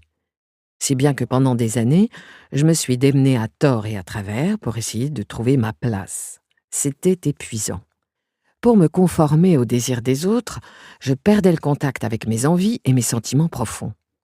Cela s'est si bien ancré dans ma psyché que je n'ai pas compris avant mes 36 ans comment je m'étais moi-même enfermée dans un piège existentiel incompatible avec mon bien-être. Alors, ma vie a explosé de façon spectaculaire. Je me demande à quel point les choses auraient été différentes si j'avais eu la même attitude que Christina Hendricks. Si, au lieu de me mêler bêtement à la meute, j'avais développé une identité forte et trouvé refuge dans la différence au lieu de m'en effrayer. Peut-être ma petite voix intérieure aurait-elle été moins critique. Peut-être aurait-elle été moins prompte à me juger et à me dire que j'avais tort ou que je n'étais pas assez bien. Mais peut-être cette voix faisait-elle partie de moi et de mon ambition. En cochant frénétiquement toutes les cases, diplôme, carrière, réussite professionnelle, je voulais me prouver que j'allais bien, que j'avais des choses à offrir, que je méritais qu'on me choisisse comme amie, que j'étais digne d'être aimée. Avec le recul, je me dis que je n'aurais pu avoir l'un sans l'autre. Je n'aurais pas eu les publications, les prix de journalisme, la joie de voir mon nom imprimé sur des couvertures, sans une éthique de travail à la limite de l'obsessionnel, alimentée par mon sentiment de ne pas avoir vraiment ma place. Et je n'aurais peut-être pas eu un merveilleux cercle d'amis très chers si je n'avais pas appris qu'être accepté est une chose fragile, inconstante, qu'il ne faut jamais prendre pour acquise. Il faut veiller sur ses amitiés, comme on veille sur sa santé. Je n'ai jamais pris l'accent irlandais, mais quand j'ai écrit mon premier roman, en apprenant que j'avais grandi à Derry, mon éditeur m'a envoyé en Irlande pour en faire la promotion. Entre-temps, l'accord du Vendredi Saint avait ramené la paix dans la province, et j'ai été frappée de voir que l'atmosphère était devenue beaucoup plus légère. À Derry, Il y avait des immeubles neufs, des centres commerciaux et un pont enjambait la Foyle. À Belfast, les journalistes de presse et de radio qui m'interviewaient voulaient que je leur parle de mon enfance dans les écoles irlandaises et des écrivains irlandais que j'admirais le plus. Dans les articles et les émissions, on me présentait comme une auteure locale. Partout où j'allais, les gens m'accueillaient en m'offrant des pintes de Guinness et en me traitant comme quelqu'un dont on pouvait être fier. Après toutes ces années, mon accent n'avait plus d'importance, et c'était un sentiment extraordinaire. Comment dire? J'avais l'impression de rentrer à la maison. Comment échouer aux examens? Quand je suis arrivée dans ce pensionnat en Angleterre, je suis devenue une excellente élève. J'étais plus heureuse, les enseignants étaient meilleurs, et j'avais déjà fait la moitié du programme de l'année à Belfast. Pour la GCSE, l'ancien certificat général de fin d'études secondaires, j'ai très vite laissé tomber toutes les matières que je n'aimais pas, et sans regret. J'étais abonnée au A, et les profs me couvraient d'éloges dans les bulletins trimestriels. Ce qui était une chance, vu que j'avais l'impression d'être constamment en examen. La vie était un bourbier perpétuel de contrôle, évaluation hebdomadaire pour vérifier que j'avais bien appris mon algèbre et compris la photosynthèse, contrôle de fin de trimestre où le soleil nous cognait sur la nuque derrière les fenêtres de la salle de classe, tandis que nous révisions la politique intérieure de Henri IV, examen de musique, test pour le GCSE, ça ne s'arrêtait jamais. En plus, comme je me fatiguais les yeux à force de loucher sur les pages des livres et les écrans d'ordinateur, j'ai dû passer un test oculaire et ensuite porter des lunettes. La culture du contrôle continue à empirer depuis que j'ai quitté l'école en 1997. En 2018, l'association Childline a révélé avoir reçu 3135 appels liés au stress des examens, dont la moitié venant d'adolescents âgés de 12 à 15 ans disant subir une charge de travail harassante et s'inquiéter de pouvoir choisir les études qu'ils souhaitent. La multiplication des examens, tests de langue SAT, GCSE, contrôle continu, signifie que vous avez de fortes chances de finir par en rater au moins un. Et votre amour-propre court sans cesse le risque d'être meurtri par des ratures au feutre rouge et une mauvaise note sanctionnant votre échec. Comment ne pas être blessé? Dans ma nouvelle école, le spectre du zéro pointé reçu en chimie à Belfast rôdait toujours dans un coin de ma tête. Je ne sais pas vraiment pourquoi cela me hantait à ce point. Ce contrôle n'avait pas grande importance en soi.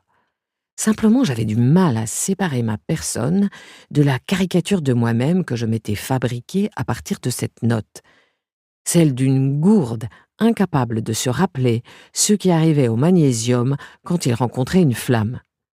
Ce que je ne saurais toujours pas dire aujourd'hui. Pourquoi cet échec m'affectait-il si profondément? En partie parce que mon père chirurgien était un excellent scientifique qui m'incitait tout le temps à faire des expériences.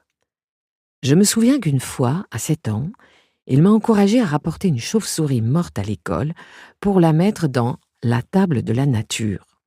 Jusqu'alors, cette table de la nature n'avait accueilli que des feuilles rousses d'automne et des branches de saule, toutes dûment répertoriées par Mrs. McCarter de son écriture ronde et rassurante. J'avais trouvé la chauve-souris un matin dans notre grenier. Son corps noir velu faisait comme une virgule ailée sur les lattes du plancher. J'ai couru le dire à mon père, lequel, enchanté, a sauté sur l'occasion de me faire une petite conférence sur les particularités du vol nocturne. Puis il m'a dit de l'emballer dans du sopalin et de l'emporter à l'école. Mes camarades seraient fascinés, m'a-t-il certifié. Une chauve-souris morte, c'était exactement ce qu'il fallait à la table de la nature. Et il avait raison. Les autres élèves ont bel et bien été fascinés. Sauf que leur fascination avait une tonalité morbide et que la majorité des filles étaient tout bonnement terrorisées. Mrs. McCarter a eu un mouvement de recul horrifié quand j'ai ouvert le sopalin et dévoilé l'animal mort au creux de ma paume moite. Et en fait, il s'est avéré que la chauve-souris n'était pas morte. Elle dormait juste très profondément dans un état de semi-hibernation. La route jusqu'à l'école et les cris des enfants l'ayant réveillée, elle a bondi de ma main et s'est mise à voler dans tous les sens à l'intérieur de la classe, battant des ailes et faisant hurler de peur Mrs. McCarter. C'est Liam Andrews qui m'a sauvée, le garçon dont j'étais amoureuse depuis des mois, d'un amour non partagé. Courageusement, il a dirigé la chauve-souris vers la fenêtre ouverte. Tout le monde l'a applaudi. La table de la nature a retrouvé sa gloire d'antan, faite de branches de saule et de feuilles rousses d'automne. Personne n'a jamais reparlé de la chauve-souris. Et Liam Andrews m'a prise pour une folle pendant tout le reste de l'école primaire. Mais voilà où je voulais en venir. Mon père aimant la science, il avait envie que je partage son enthousiasme.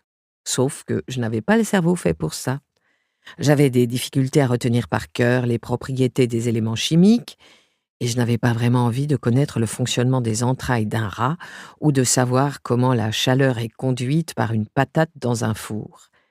Si bien que cette bulle en chimie ne me donnait pas seulement l'impression d'être une élève nulle, mais aussi, d'une certaine façon, une fille nulle. Je décevais mon père autant que moi-même. Les examens ne sont jamais juste des examens. Ils touchent à tout un tas d'autres questions plus profondes. Avec le recul, je vois aujourd'hui que mon rapport aux examens était symptomatique de mon état général de tristesse. J'avais perdu confiance en moi depuis l'épisode avec Siobhan, ce qui avait un impact négatif sur ma croyance en mes propres capacités. Et quand je savais que je n'étais pas douée pour quelque chose, une bonne partie de ma motivation s'écroulait. C'est une impulsion humaine assez commune. Puisque je ne vais pas réussir, se dit-on, autant ne pas vraiment essayer. Comme ça, l'échec sera moins humiliant. Mais lorsque mes résultats scolaires se sont améliorés, être bon élève a commencé à devenir constitutif de mon identité, à faire partie de la manière dont je me voyais. J'étais récompensée, on me félicitait. C'était positif dans l'ensemble, et je travaillais dur pour continuer à réussir. Mais il y avait aussi des aspects négatifs. Ce n'est jamais une très bonne idée de se construire sur les fondations branlantes du mérite scolaire. Plus on vieillit, plus on se rend compte que ces marqueurs sont assez arbitraires, surtout dans les domaines artistiques que j'ai choisi d'explorer. L'écrivaine Jessie Burton l'a compris elle aussi une fois adulte, après une vie passée à bien travailler à l'école et à cultiver une maturité intellectuelle qui masquait sa vulnérabilité. Voilà ce qu'elle dit sur ce qu'elle était à 30 ans. « Je n'avais, je crois, jamais véritablement écouté mes émotions, dit-elle. Et je pense que c'est moi, plus ou moins, qui m'en empêchais. Pour trouver une forme de sécurité, je faisais des choses où on est applaudi ou validé d'une façon ou d'une autre. J'ai l'impression que cette disposition d'esprit venait de ma jeunesse, quand j'avais de bonnes notes à l'école. Et pour la plupart des enfants, c'est comme ça. À 5 ans, on passe beaucoup plus de temps à l'école qu'à la maison. Et que je me sentais récompensée. J'aimais l'école. Non, je l'adorais. J'avais le sentiment d'avoir trouvé la formule. Travailler dur, obtenir de bons résultats, avoir l'approbation de tous, maintenir le statu quo. Le mauvais côté, dit Burton, c'est qu'elle avait l'impression que l'amour qu'on lui donnait était conditionné à sa réussite à l'école. Et quand Miniaturiste, son premier roman, a connu un énorme succès, le plus gros succès que j'ai jamais eu, c'était presque trop. Bon, j'ai essayé d'écrire un livre et voilà, c'est un best-seller international. Et puis après, qui suis-je ?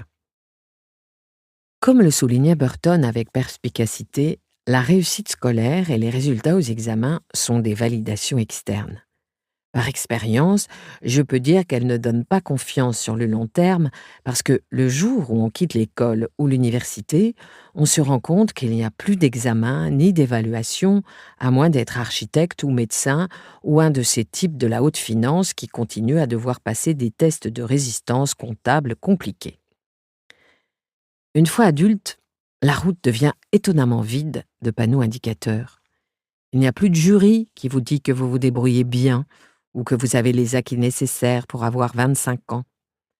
Personne ne vous donne un 20 sur 20 pour avoir efficacement géré votre déménagement ou rempli votre déclaration de revenus à temps. Bien sûr, on peut recevoir des promotions ou des augmentations de salaire, mais ce sont des événements ponctuels, hasardeux. Il n'y a pas la longue phase d'anticipation, de préparation et de révision avant le climax de l'écriture d'une dissertation, avec le temps qui file et le surveillant qui fait les 100 pas entre les tables en disant qu'il ne reste plus que 5 minutes. Une fois adulte, personne ne vous donne une bonne note parce que vous avez la bonne réponse. J'aurais aimé en avoir davantage conscience. À 17 ans, je pensais que les examens étaient tout-puissants. Je faisais mes devoirs en temps et en heure, et je m'enorgueillissais de bien réussir, d'être bien bonne et bien brave, à l'école, dans les débats, dans mon comportement, en ne fumant pas avant mes 18 ans, puis en ne tirant qu'une taffe parce que c'était important de le faire, comme un symbole, en ne me faisant pas percer les oreilles, quand je parlais aux adultes, quand je feignais la confiance malgré un moteur interne qui carburait à l'angoisse.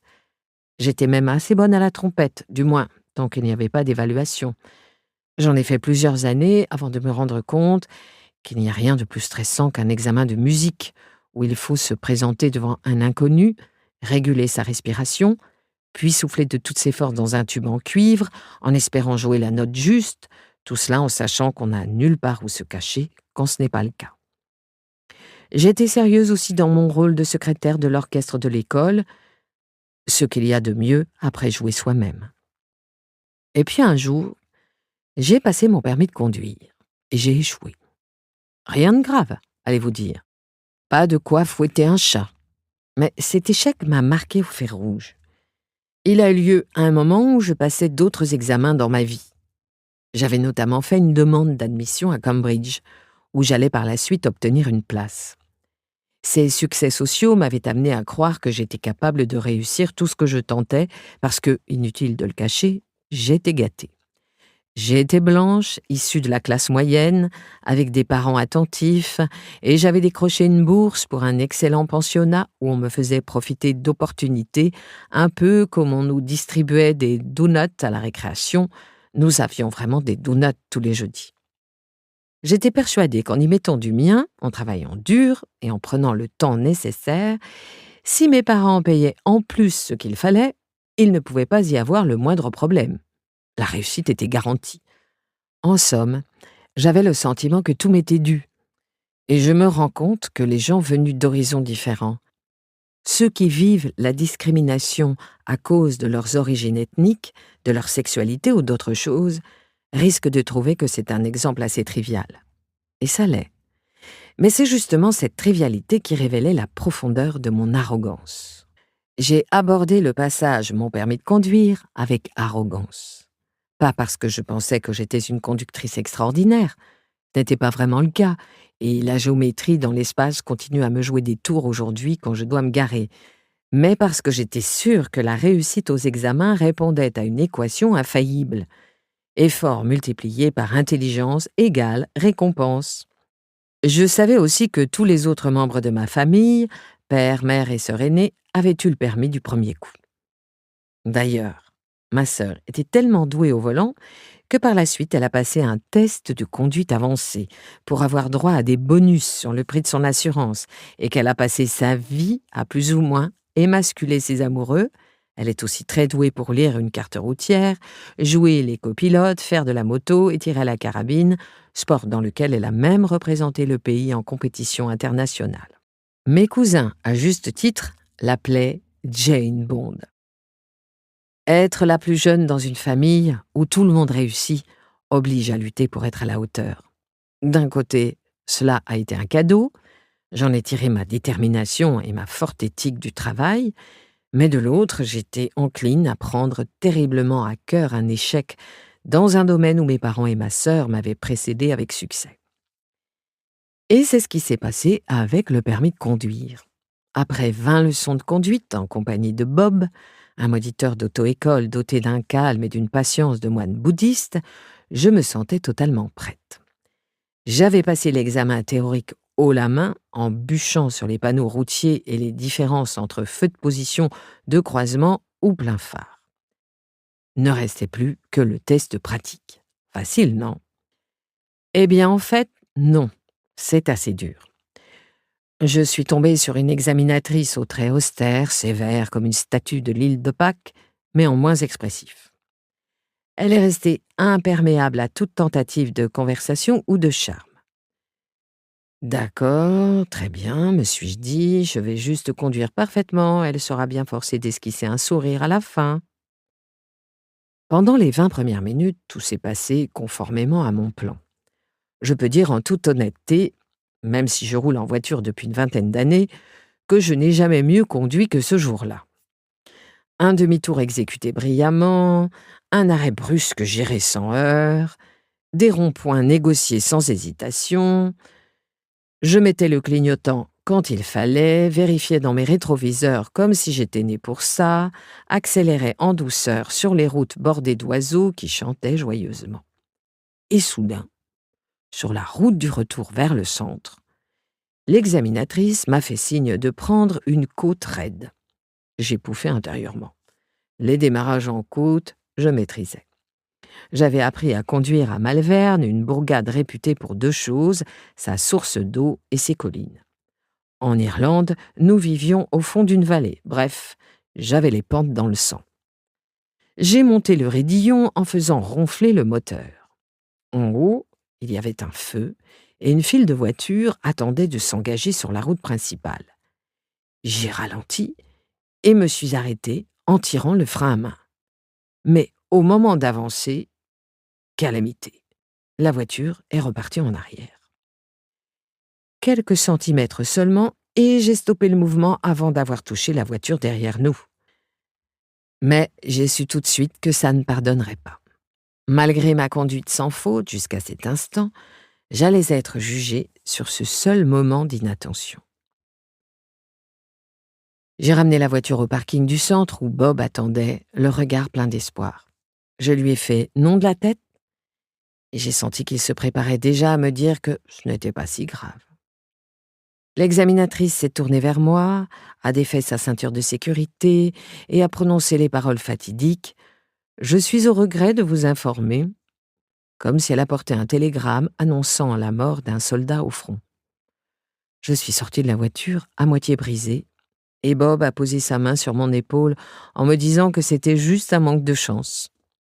Puis il m'a ramenée à l'auto-école, où j'ai utilisé le crédit restant sur ma carte téléphonique pour pleurer dans les oreilles de ma mère, que ma réaction exagérément mélodramatique a surprise.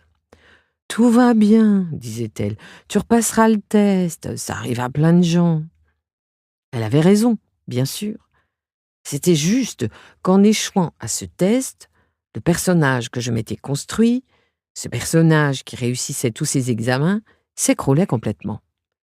L'idée m'a alors traversé l'esprit pour la première fois que rien dans la vie ne m'était garanti simplement parce que j'obtenais des bonnes notes ou parce que mes parents investissaient de l'argent pour m'aider.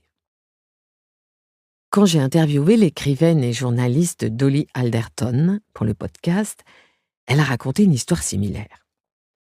Elle n'a pas été acceptée comme étudiante à l'université de Bristol.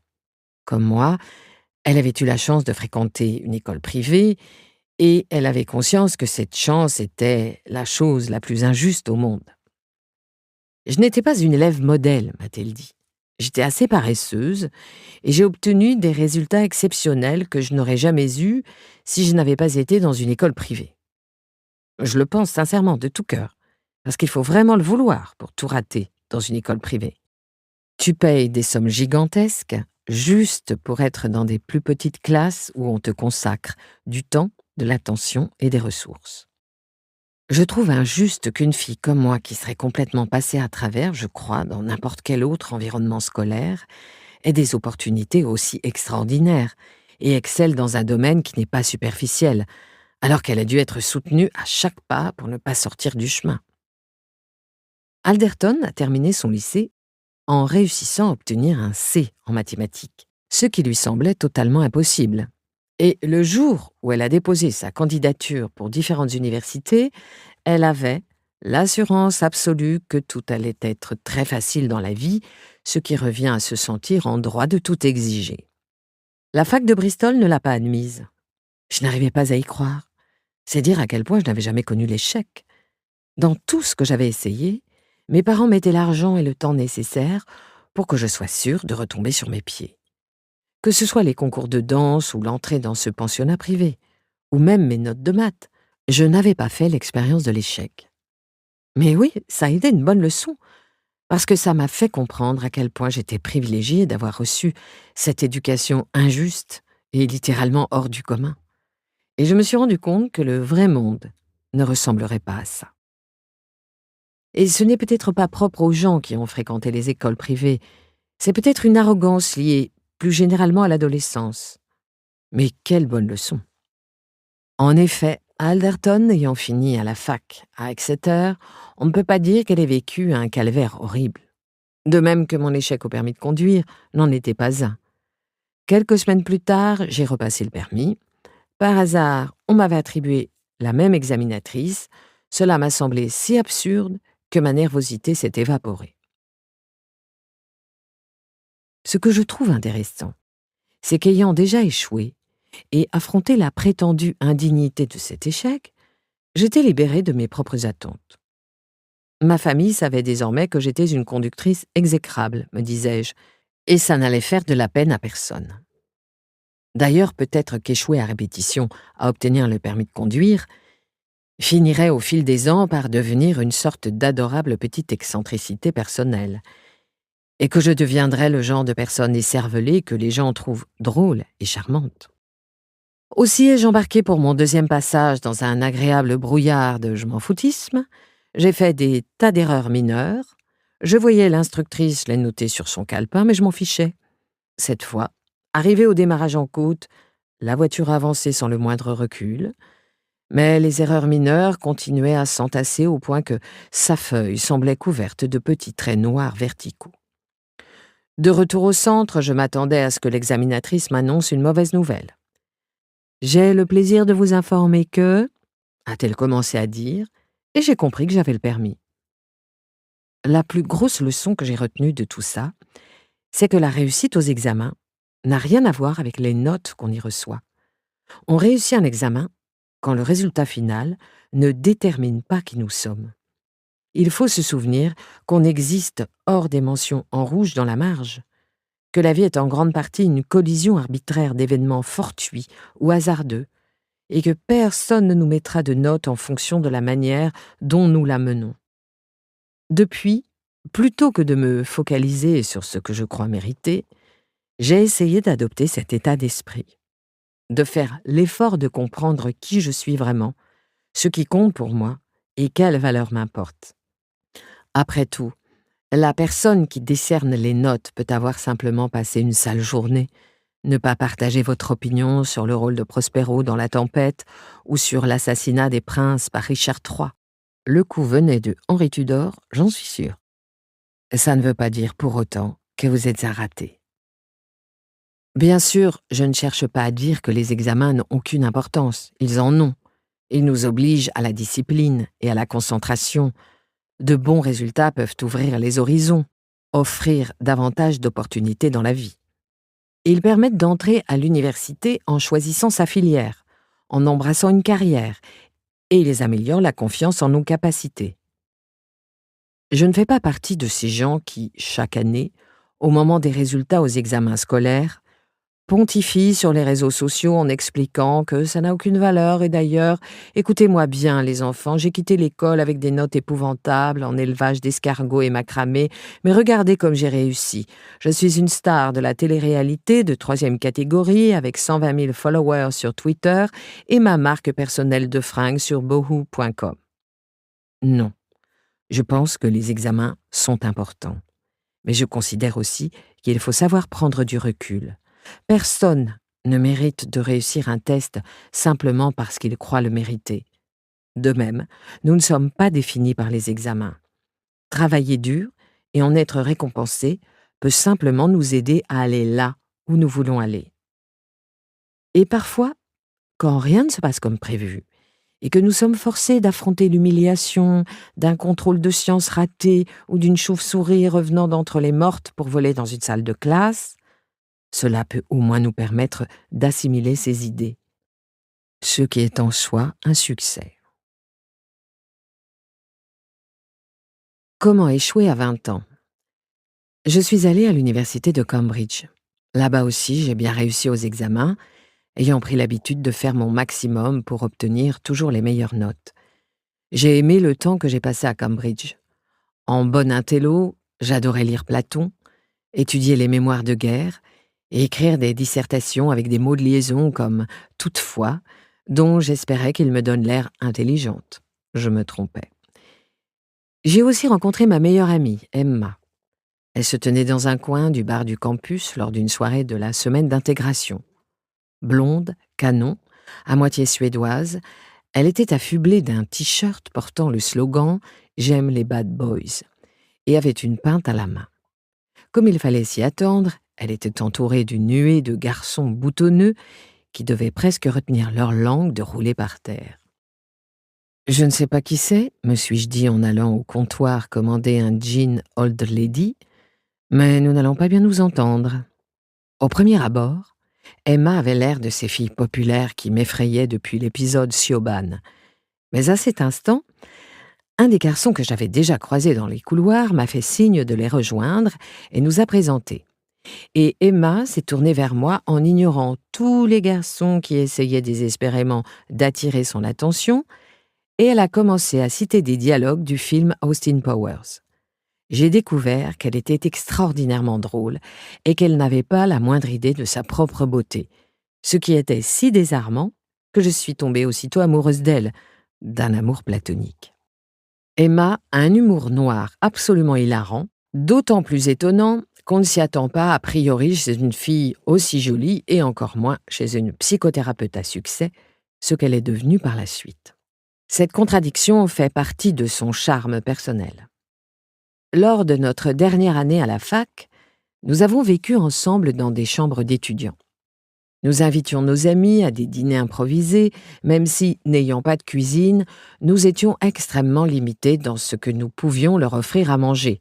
Dans mes souvenirs, il n'y avait en général que du guacamole. Emma et moi lavions la vaisselle dans une bassine au fond de la baignoire et on la faisait sécher sur le rebord de la fenêtre, si bien qu'il arrivait qu'on soit réveillé par l'explosion d'assiettes chutant dans la ruelle en contrebas. J'espère qu'aucun passant n'a jamais été blessé, mais je ne pourrais pas le garantir. À la fin de mes études, je suis montée en gamme en emménageant à Clapham, dans une maison en colocation avec une cuisine, comme environ 98% des jeunes diplômés de la classe moyenne espérant faire carrière dans les médias ou le management. Dans mon imagination, après la réussite de mes années à l'université, j'allais vivre l'âge d'or de ma jeunesse.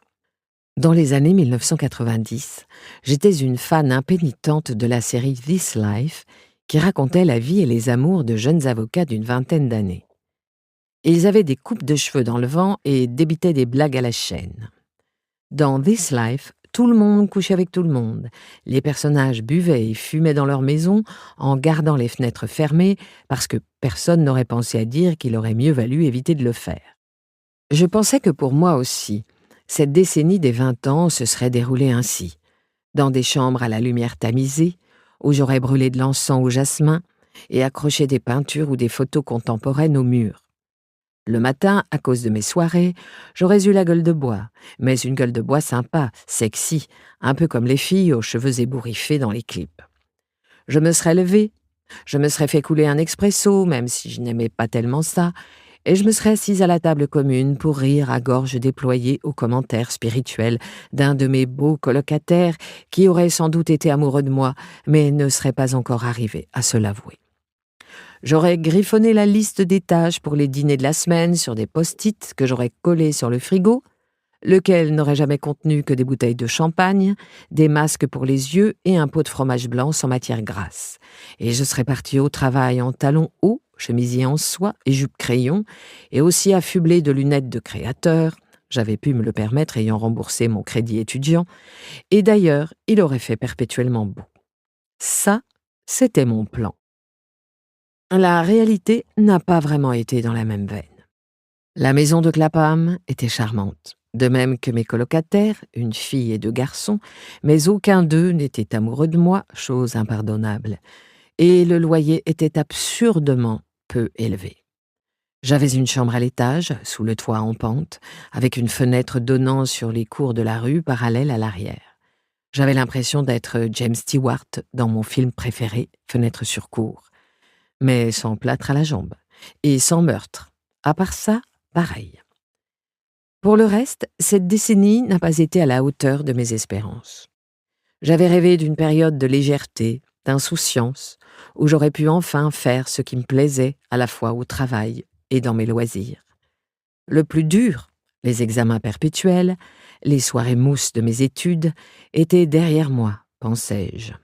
Maintenant, j'allais suivre mon propre chemin et gagner mon propre argent sans avoir à tenir compte des restrictions agaçantes de la famille, de l'école ou de l'université. En réalité, j'ai eu les pires difficultés à équilibrer les divers aspects de ma vie et de mon identité, toujours en cours de formation, même si je ne m'en rendais pas compte à l'époque. À 20 ans, j'étais constamment en train de jongler entre responsabilité d'adulte et impulsion de jeune femme, et souvent j'échouais dans les deux domaines. La colocation, par exemple, aurait dû être sympa, et elle l'était parfois, mais je passais beaucoup trop de temps à essayer d'avoir l'air adulte. J'avais un petit ami qui restait fréquemment dormir et qui mangeait des quantités de nourriture délirantes, si bien que j'ai rapidement été obligée d'intégrer cette donnée quand je faisais mes courses. Comme Jamie Oliver était à son apogée, j'ai décidé que j'allais devenir une bonne cuisinière. Et le week-end, je faisais des rôtis au déjeuner, mais en mettant généralement trop de sel et d'huile, parce que je croyais naïvement que ça faisait méditerranéen. Ayant le goût de l'improvisation, j'ai même rôti un jour des fleurs de brocoli. À la sortie du four, elles avaient l'air desséchées et toutes tristes. En bouche, elles avaient un goût d'herbe brûlée, et j'ai fini par comprendre pourquoi personne ne l'avait jamais fait. Le problème de mes 20 ans était le suivant. C'était censé être une décennie d'expérimentation, mais parfois mes expériences m'apprenaient seulement que j'aurais mieux fait de ne pas les tenter. Pourtant, autour de moi, tout le monde avait l'air de s'éclater avec de l'alcool, des drogues, des partenaires sexuels, et j'avais l'impression que je devais faire pareil. Il y avait une pression pour que chacun se conforme au raz-de-marée du non-conformisme. Sauf que j'avais un travail à plein temps. J'ai eu la chance, après mon diplôme, de recevoir une proposition d'embauche à l'Evening Standard où je m'occupais du Londoners' Diary, une rubrique de potins mondains qui faisait semblant de ne pas en être une, c'est-à-dire que j'écrivais des articles acerbes et drôlatiques sur des hommes politiques, des présentateurs radio ou des romanciers connus, plutôt que sur les célébrités de la télé, perçues comme bas de gamme. Une grande partie de mon travail consistait à aller à des fêtes, à aborder des gens célèbres que je n'avais jamais rencontrés, puis à leur poser une question impertinente qui me donnerait un petit papier divertissant pour le journal du lendemain. « Oh, ça a l'air marrant », me disait-on en général quand je l'expliquais. Et je répondais que oui, ça l'était. Et je régalais mes interlocuteurs avec la fois où j'avais rencontré Stephen Fry au Festival de Cannes, ou celle où j'avais dit à Kate Winslet que mon colocataire n'arrêtait pas de regarder la scène de son biopic d'Irish Murdoch où elle nageait nue dans une rivière. Elle n'avait pas eu l'air ravie, ce qui est compréhensible, vu que le film évoque avec émotion les ravages de la maladie d'Alzheimer sur l'une de nos plus magnifiques écrivaines modernes. La scène de nage n'avait qu'un intérêt modéré. Et j'avais beau aller à des fêtes extraordinaires, à des premières, et rencontrer des gens célèbres, mon boulot n'était pas si drôle que cela. Déjà, je suis introvertie. Et aller seule dans des fêtes somptueuses, sans connaître personne, en étant persuadée que tous les autres se connaissent, avait le don de me mettre les nerfs en pelote. Je devais chaque fois me convaincre que j'en étais capable, en me rappelant les sages paroles de ma mère. « Personne ne te regarde autant que tu le crois. » J'attrapais un verre de champagne dès que j'arrivais, histoire de me donner une contenance, puis je restais près d'un mur en faisant comme si mon rendez-vous allait arriver d'un instant à l'autre. Mes amis, charitablement, pensaient aussi que je devais sans cesse me faire draguer par les célébrités. « Ça doit être la fête du slip », m'a dit un de mes colocataires alors que je rentrais morte de fatigue à 2 heures du matin en semaine de la première du Seigneur des Anneaux où je n'avais pas pu approcher Orlando Bloom à cause de nains cracheurs de feu déguisés en hobbits. Je lui ai répondu que non, pas du tout. Mais tout le monde supposait, je crois, que je voulais juste rester discrète sur mes aventures.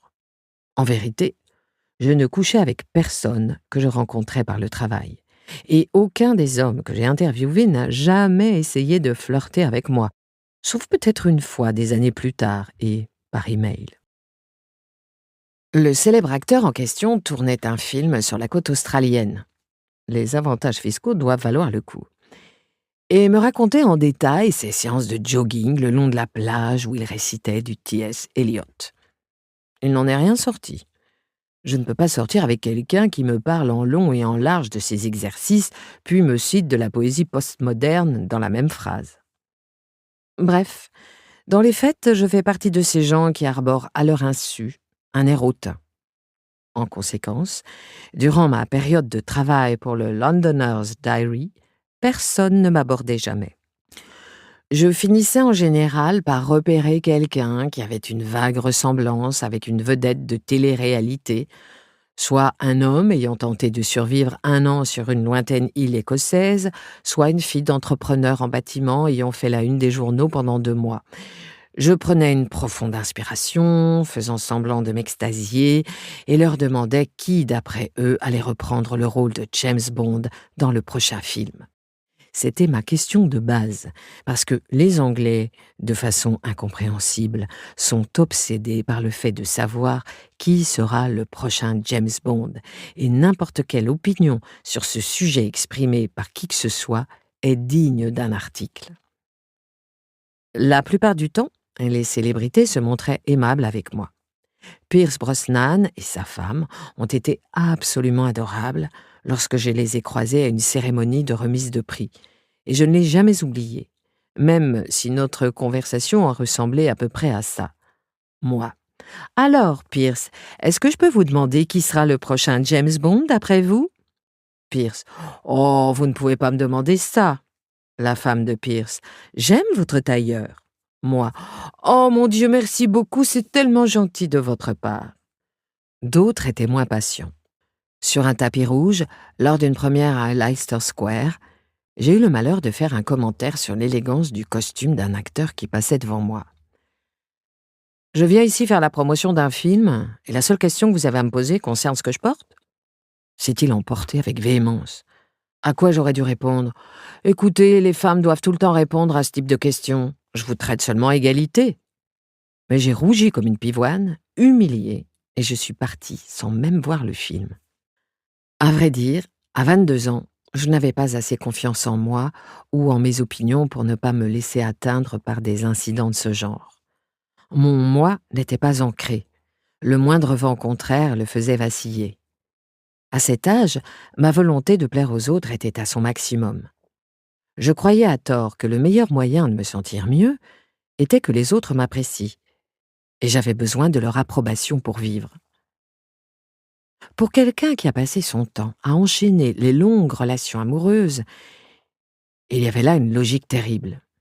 Je me contorsionnais à divers degrés, si désagréables que ce soit, pour m'adapter à la vie et aux désirs de l'autre.